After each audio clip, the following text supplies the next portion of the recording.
ሰላም ጤና ይስጥልኝ ውድ 24/7 ዜና ተከታታዮቻችን፣ የሰዓቱን ዜና ይዤ ቀርቤያለሁ። እስከ ፍጻሜው አብራችሁን ቆዩ። የምንለቃቸው መረጃዎች እንዲደርሳችሁ ላይክ፣ ሼር እና ሰብስክራይብ ማድረጋችሁን እንዳትረሱ በማለት ወደ ዜናው አለፉ። የኢትዮጵያ ሕዝባዊ አብዮታዊ ፓርቲ ኢህአፓ ዋና ጸሐፊ ሚስጥረ ስላሴ ታምራት በህዝብ ላይ መቀለድ ይቅር አለች። እንደ ዋዜማና አዲስ ስታንዳርድ እንዲሁም ገለልተኛ የሚዲያ ተቋማትን መዝጋት፣ የዓለም አቀፍ የሚዲያ ተቋማትን ፍቃድ መንጠቅና ባለሙያዎችን ማዋከብ በሐሳብ ነጻነትና በዲሞክራሲ መርሆች ላይ የተቃጣ ጥቃት ነው። ሚዲያዎችን እያገዱ ጋዜጠኞችን እያሰሩና እያሳደዱ እንዲሁም የሲቪክ ምህዳሩን እየከረቸሙ ነጻና ዲሞክራሲያዊ ምርጫ መስበክ በህዝብ ላይ መቀለድ ነው። ዲሞክራሲ በንግግሮች አይታወጅም፣ የሚፈተነው በተግባር ነው። ነጻ ሚዲያዎች ሲዘጉ ህዝቡ እውነትን፣ ግልጽነትንና በመረጃ ላይ የተመሰረተ ምርጫን ይከለከላል። ይህ የህግ ጉዳይ አይደለም፣ ጭቆናና አፈና ነው። የኢትዮጵያ ሕዝባዊ አብዮታዊ ፓርቲ ኢህአፓ እንደዚህ ቀደሙ ሁሉ ብልጽግና የሚዲያ አፈናን፣ ጋዜጠኞችን ማዋከቡን፣ ማሳደዱንና ማሰሩን እንዲያቆም ይጠይቃል። በሙያቸው ምክንያት የታሰሩ ጋዜጠኞችን በአስቸኳይ እንዲፈቱ ያሳስባል። ከማዕድን ዘርፍ ጋር በተያያዘ የሰዎች ህይወት እያለፈ መሆኑን ኢሰመኮ ተናገረ። ከማዕድን ዘርፍ ጋር የተያያዘውን የሰዎች ግድያ አሳሳቢ ጉዳይ ሲል የገለጸው የኢትዮጵያ ሰብአዊ መብቶች ኮሚሽን ኢሰመኮ እስካሁን ባደረገው ዳሰሳ የ10 ሰዎች ህይወት ማለፉን ገልጿል። የኮሚሽኑ ዋና ኮሚሽነር ብርሃኑ አዴሎ በማዕድን ዘርፍ የሚስተዋለው የመብት ጥሰት ምክንያት የሰው ህይወት እየጠፋ ነው ሲሉ ተናግረዋል። ይህ የተስተዋለው በተለይም በጋምቤላና ደቡብ ምዕራብ ኢትዮጵያ ክልሎች መሆኑን ገልጸው ወደ 10 ሰዎች ሞተዋል ያሉ ሲሆን አሁንም እየተካሄደ ያለ ምርመራ ስለመኖሩ ጨምረው ጠቁመዋል። ዋና ኮሚሽነሩ ይህን ያሉት 16ኛው የአፍሪካ ብሔራዊ ሰብአዊ መብት ተቋማት ትስስር ጠቅላላ ጉባኤ ለማዘጋጀት ኮሚሽኑ መመረጡን የሰብአዊ መብት ሁኔታዎችን በተመለከተ ለጋዜጠኞች መግለጫ በሰጡበት ወቅት ነው። በዚህ መግለጫ ወቅት በህገወጥ መንገድ የታሰሩ ከ1375 ሰዎች ከእስር መፈታታቸውን ገልጸዋል። ይኸውም በአማራ ክልል 186፣ በጋምቤላ 66፣ በሶማሊያ 123፣ ቤኒሻንጉል 46፣ በኦሮሚያ ክልል ደግሞ 918 ሰዎች መሆናቸውን አቶ ብርሃኑ አስረድተዋል። በሌላ በኩል አማራን ጨምሮ የጸጥታ ችግር ባለባቸው ክልሎች ከግድያ ጋር በተያያዘ ያለውን የሰብአዊ ጥሰት እንዲገልጹ ተጠይቀው ገና መረጋገጥ ያለባቸው ጉዳዮች እንዳሉ በመጥቀስ የፊታችን ሐምሌ በዓመታዊ ሪፖርት ተካቶ እንደሚቀርብ ተናግረዋል። በሌላ በኩል በኦሮሚያ ክልል ደቡብ ምዕራብ ሸዋ ዞን ሰበታ አዋስ ወረዳ በርካታ አርሶ አደሮች በዘፈቀደ ታስረው እንደሚገኙ፣ ወደ 50 የሚሆኑ ሰዎች በቅርቡ ገንዘብ ከፍለው እንደተለቀቁ፣ አሁን ብዛታቸው 100 የሚደርሱ ሰዎች በእስር ላይ እንደሚገኙ የታሳሪ ቤተሰቦች በቅርቡ ገልጸዋል። በስልጤ ዞን ሰንኩራ ወረዳ በደረሰ የትራፊክ አደጋ የ5 ሰዎች ህይወት አልፏል። የትራፊክ አደጋው ከረፋዱ 5 ሰዓት ከ20 ደቂቃ አካባቢ በወረዳው ረግዲና ማዞሪያ ከተማ ነው የደረሰው። አደጋው ወደ ሃላባ የሚሄድና ከሃላባ የሚመለስ የህዝብ ማመላለሻ አውቶቡስ በተለምዶ ዶልፊን ተብሎ ከሚጠራው ሚኒባስ ጋር በመጋጨቱ ነው የደረሰው። በዚህም የ5 ሰዎች ሞት፣ 2 ከባድና 2 ቀላል የአካል ጉዳት ደርሷል።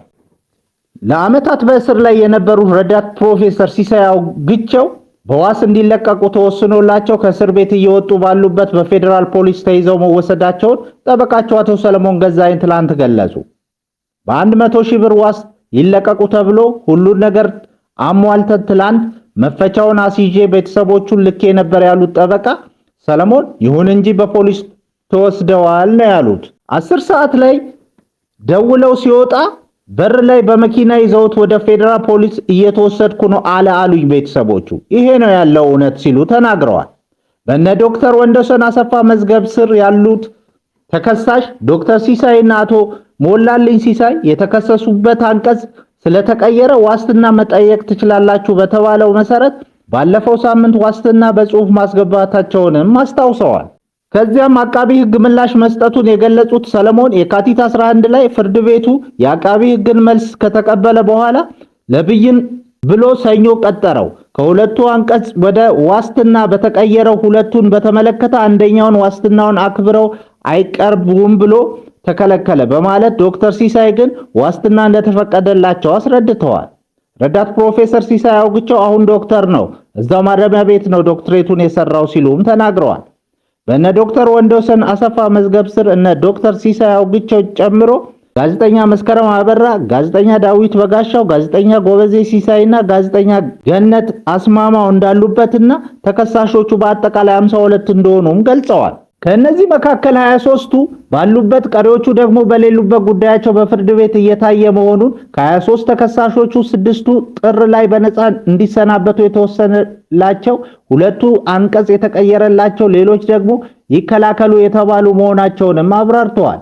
ዶክተር ሲሳይ አውግቸው ከፋኖ ታጣቂዎች ጋር በመወገን የአማራ ክልልን ከፍተኛ የመንግስት ባለስልጣን በመግደል እንዲሁም የክልሉን ቀጥሎም የፌዴራሉን መንግስት ስልጣን በኃይል ለመቆጣጠር በማሰብ የሽብር ድርጊት ፈጽመዋል የሚል ክስ በ2015 ዓ.ም እንደተመሰረተባቸው ይታወሳል።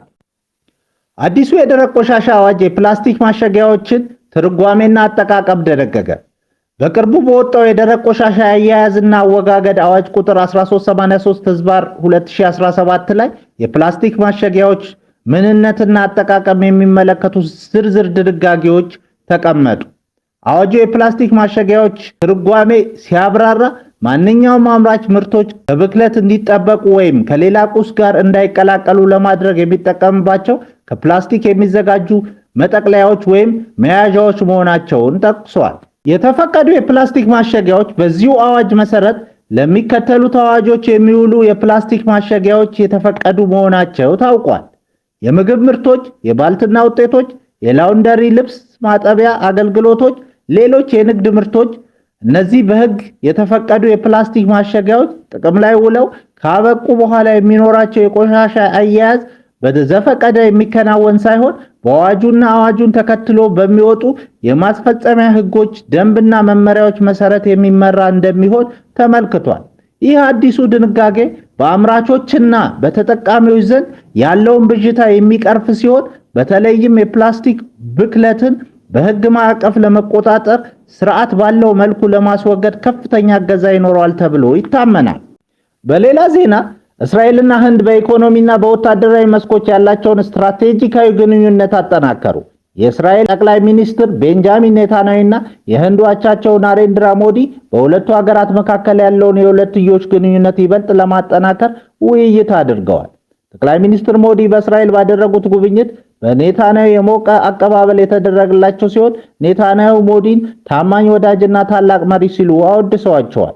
በሁለቱ መሪዎች መካከል የተደረገው ውይይት በዋናነት በሰራተኛ ስምሪትና በወታደራዊ ትብብር ላይ ያተኮረ ነበር። በጋዛው ጦርነት ምክንያት ክፍት የሆኑ የሥራ ቦታዎች በህንድ ሰራተኞች ለመተካት ስምምነት ላይ ተደርሷል። ይህም ቀደም ሲል ፍልስጤማውያን ይሰሩባቸው የነበሩ የሥራ ዘርፎች የሚሸፍን ይሆናል። በወታደራዊ ዘርፍ ህንድ ባለፉት 4 ዓመታት ብቻ $20.5 ቢሊዮን የሚያወጡ ዘመናዊ የጦር መሳሪያዎችን ከእስራኤል የገዛች ሲሆን በቀጣይም ተጨማሪ የ$8.6 ቢሊዮን ግዢ ለመፈጸም ስምምነት ላይ መድረሱን ተጠቁሟል። ይህም እስራኤልን የህንድ ሁለተኛዋ ግዙፍ የጦር መሳሪያ አቅራቢ አድርጓታል። ታሪካዊ የሁለቱ ሀገራት ግንኙነት እንደ አውሮፓ አቆጣጠር በ1992 የዲፕሎማሲ መስመር ከጀመረ ወዲህ እያደገ የመጣ ሲሆን በተለይም ናሬንድራ ሞዲ ወደ ስልጣን ከመጡ በኋላ ግንኙነቱ ወደ ስትራቴጂካዊ አጋርነት ተሸጋግሯል። ኩባ የድንበር ጥሰት የፈጸመ የአሜሪካ መርከብ ላይ እርምጃ ወሰደች። 4 ሰዎች ተገደሉ። የኩባ የአገር ውስጥ ጉዳይ ሚኒስትር እንዳስታወቀው በፍሎሪዳ ግዛት የተመዘገበና የኩባን የባህር ክልል የጣሰ መርከብ ላይ በነበረ የታጠቀ ኃይል ጥቃት ተሰንዝሮበታል። የኩባ የድንበር ጠባቂዎች ወደ መርከቧ ለመቅረብ ሲሞክሩ በተከፈተባቸው ተኩስ 4 አጥቂዎች ሲገደሉ 6 ደግሞ ቆስለዋል። በግጭቱ ወቅት አንድ የኩባ አዛዥ መቁሰሉ ታውቋል። ይህ ክስተት የተሰማው በአሜሪካና በኩባ መካከል ያለው ውጥረት በከረረበትና በኩባ ላይ ያለው የኢኮኖሚ ማዕቀብ በጸናበት ወቅት ነው። ኩባ ሉዓላዊነቷን ለማስከበር እና ቀጠናዊ መረጋጋትን ለማረጋገጥ አስፈላጊውን እርምጃ እንደምትወስድ ሚኒስትሩ በሰጠው መግለጫ አረጋግጧል። ክቡራን አድማጮቻችን ለሰዓቱ ያልናቸው ዜናዎች በዚህ እናበቃለን።